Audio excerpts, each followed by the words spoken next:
Baik adik-adik, untuk menyingkat waktu, saya tidak akan panjang lebar lagi. Di sini saya akan perkenalkan satu persatu narasumber kita. Yang pertama, jadi saya membelakangi nggak enak rasanya. Yang pertama adalah di sebelah kanan saya, Bapak Dr. Haji Rusman Yakub. Tadi sudah disebutkan sama Mbak Ratu bahwa beliau ini adalah Ketua Fraksi P3 DPRD Provinsi Kalimantan Timur. Dan Pak Rusman Yakub ini memang sudah sejak tahun 90-an, ya Pak Rusman ya, sejak tahun 90-an beliau sudah duduk di legislatif. Beliau mengawali karirnya di DPRD Kota Samarinda. Tapi latar belakang beliau ini adalah sebenarnya seorang guru, ya. Kemudian narasumber, tepuk tangan dulu untuk Pak Rusman Yakub. Narasumber berikutnya adalah yang di tengah, Bapak Haji Muhammad Faisal. Pak Faisal ini adalah Kepala Dinas Kominfo Provinsi Kalimantan Timur. Tepuk tangan untuk Pak Faisal. Saya tadi sebenarnya mau bilang bahwa sebelumnya Pak Faisal ini sempat di Dinas Pariwisata, Kepala Dinas Pariwisata Kota Samarinda, makanya agak tercampur aduk ya. 7 tahun. Nah, kemudian narasumber yang ketiga adalah Bang Charles Sihaan. Bang Charles ini wartawan senior. Sebenarnya kalau mau berbicara wartawan senior ya Bang Charles ini orangnya, karena beliau ini wartawan yang konsisten di bidangnya. Dari saya ABG sampai saya setua ini, beliau memang profesinya sebagai wartawan, tidak seperti saya yang sana sini gitu. Jadi tepuk tangan untuk Pak Faisal dan Bang Charles Sihaan. Baik, untuk selanjutnya kita langsungkan saja, nanti setelah narasumber memberikan materi, kita akan ada sesi tanya jawab. Nah itu hadiahnya datang itu, hadiahnya, biar gak ngantuk ya, itu kopinya Mbak Ratu itu. Jadi untuk materi pertama akan dibawakan oleh Pak Rusman. Jadi adik-adik silakan menyimak. Waktu dan tempat saya persilakan Pak Rusman. Assalamualaikum warahmatullahi wabarakatuh. Selamat siang dan salam sejahtera bagi kita semua. Ngantuk? Ngantuk? Ngantuk? Nah, konsekuen ya. Saya bilang tadi ngantuk, semua jawab tidak. Kalau ada yang ngantuk berarti tidak boleh dikasih kopi. Baik. Hari ini kita berkumpul di sini dan ini semuanya rata-rata adalah pilihan-pilihan SMA dan SMK sekota Balikpapan. Ya kan? Dari sekian puluh ribu pelajar di kota Balikpapan, Anda terpilih hari ini berkumpul di sini. Maka itu pelajar itu tugasnya adalah belajar dan diajar oleh seorang pengajar, tapi tidak boleh kurang ajar. Oke, setuju? Jadi kalau ada pelajar kurang ajar, berarti bukan pelajar, ya kan? Berarti preman, ya, nah, gitu. Jadi pelajar itu adalah tugasnya belajar dengan baik. Nah, hari ini kita akan membicarakan tentang literasi digital untuk menangkal yang namanya hoax atau hoax. Kenapa itu perlu kita ketahui, kita perlu pelajari, kita perlu kenali, kita perlu kenali yang namanya berita-berita atau menangkal berita atau informasi hoax itu, karena berita hoax itu bisa membahayakan diri kita sendiri dan bisa membahayakan orang lain dan bisa membahayakan keselamatan negara. Nah itu. Jadi berita hoax itu bisa membahayakan diri sendiri, bisa membahayakan orang lain, dan bisa membahayakan negara. Nah, saya mau tanya, sejak kapan ada berita hoax lahir di dunia? Ada yang tahu? Ada yang tahu? Sejak kapan? Sejak awal datangnya manusia. Ini perlu dikasih hadiah ini, Bu Yuni. Ya kan? Tuh, mana tadi? Berita hoax itu adalah munculnya sejak manusia ini ada di muka bumi ini. Ya, nanti kita kasih buku ya, adik. Kenapa adik-adik sekalian, anak-anakku sekalian, berita hoax ini muncul sejak adanya manusia di muka bumi ini. Sejak adanya Nabi Adam dan Hawa. Siapa yang pertama memproduksi berita bohong? Itu adalah setan, iblis. Maka itu hati-hati. Kalau Anda tidak mau dibilangi setan, tidak mau dibilangi iblis, jangan menyebar berita bohong. Karena menyebarkan berita bohong itu adalah perilaku setan. Ya kan?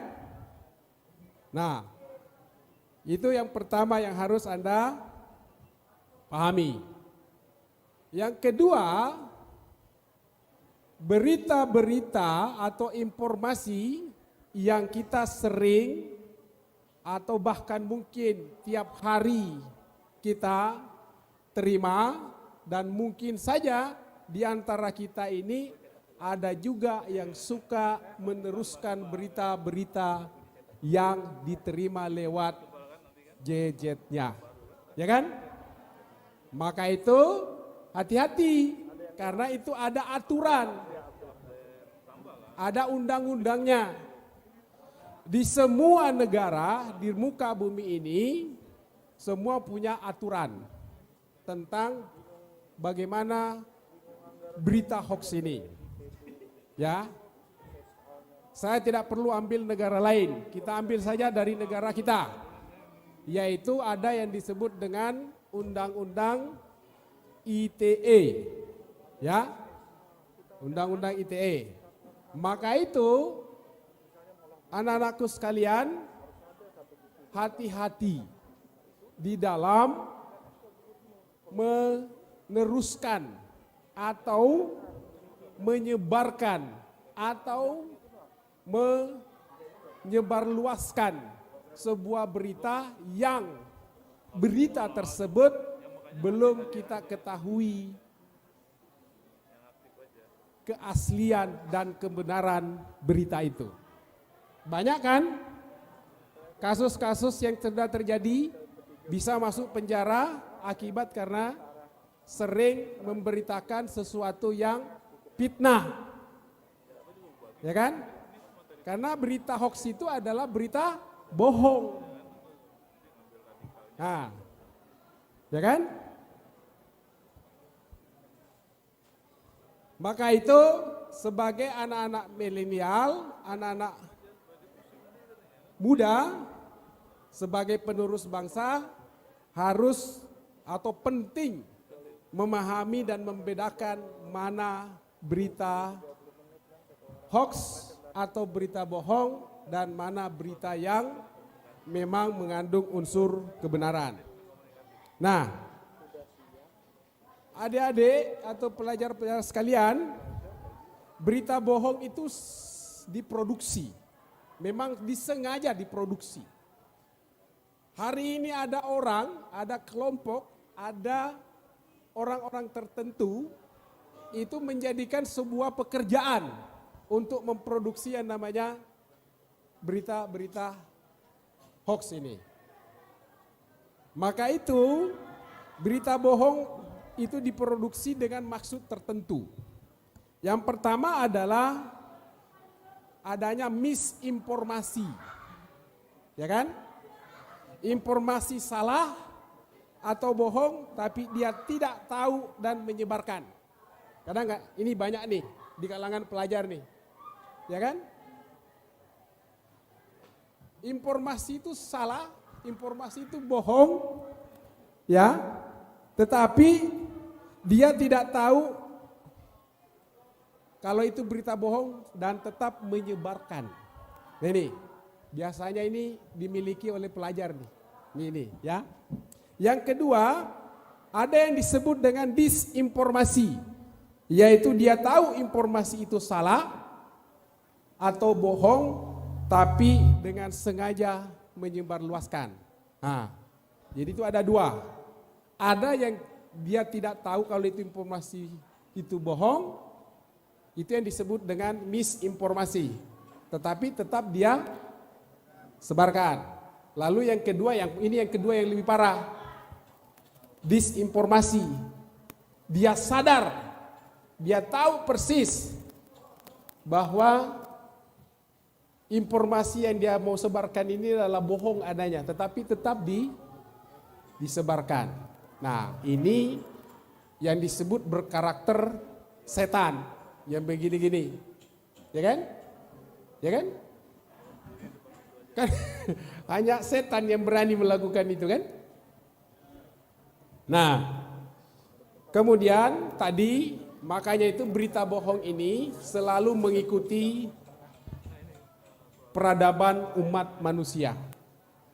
Ya, zaman prasejarah berita bohong itu sudah ada. Yang tadi Anda sebut bahwa sejak Nabi Adam lahir sudah ada bohong, berita bohong.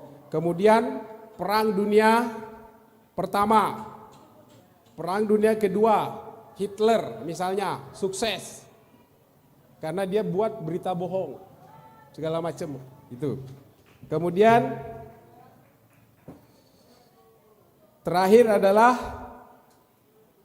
soal tertangkapnya yang disebut dengan grup dengan nama Family Muslim Cyber Army yang tahun 2018 ditangkap di Indonesia, yang suka menyebar informasi hoax gitu. Akhirnya orang awam banyak yang percaya, padahal itu berita bohong.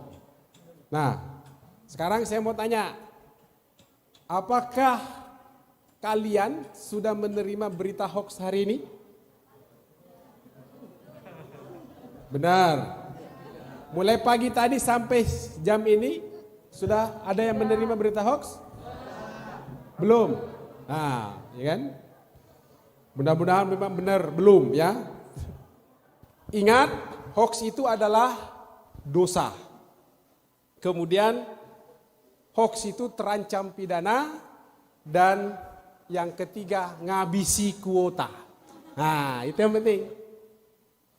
Jadi tidak ada untungnya yang namanya berita hoax itu. Pertama dosa, kedua bisa dipenjara, ketiga ngabisi kuota. Atau jangan-jangan tiap hari kuotanya habis karena berita hoax terus yang dikirim, enggak kan? Nah, alhamdulillah. Nah, saya kira itu nanti oleh Pak Faisal dan Pak Charles akan lebih konkret lagi. Saya hanya memberikan yang gambaran-gambaran umum. Yang paling penting, saya berharap anak-anakku sekalian di Balikpapan ini kalian menjadi garda terdepan sebagai pelopor menangkal berita hoax itu. Ya, apalagi menjelang nanti pemilu 2024, ya kan? Meskipun nanti ikut terlibat dalam ini, jangan juga ikut menjadi buzzer berita-berita bohong gitu ya. Nah, cukup kita menikmati, mengalami sejak pemilu Pilpres 2019 yang lalu sampai hari ini Presiden sudah mau hampir selesai, tapi perseteruan antara cebong dan kampret masih berlanjut terus, ya kan? Antara kadrun dengan apa? Nah, itu kan? Maka itu jangan sampai di antara kita di sini ada yang menjadi generasi cebong atau kampret. Kita mau adalah menjadi generasi masa depan Indonesia di masa yang akan datang. Itu yang penting. Terima kasih. Assalamualaikum warahmatullahi wabarakatuh. Waalaikumsalam warahmatullahi wabarakatuh. Terima kasih Pak Rusman Yakub. Sekali lagi aplausnya untuk Pak Rusman Yakub. Jadi adik-adik kalau ingin terjun ke politik nanti bisa belajar sama beliau ya. Karena politikus senior. Kalau tadi saya bilang wartawan senior, di sini ada politikus senior.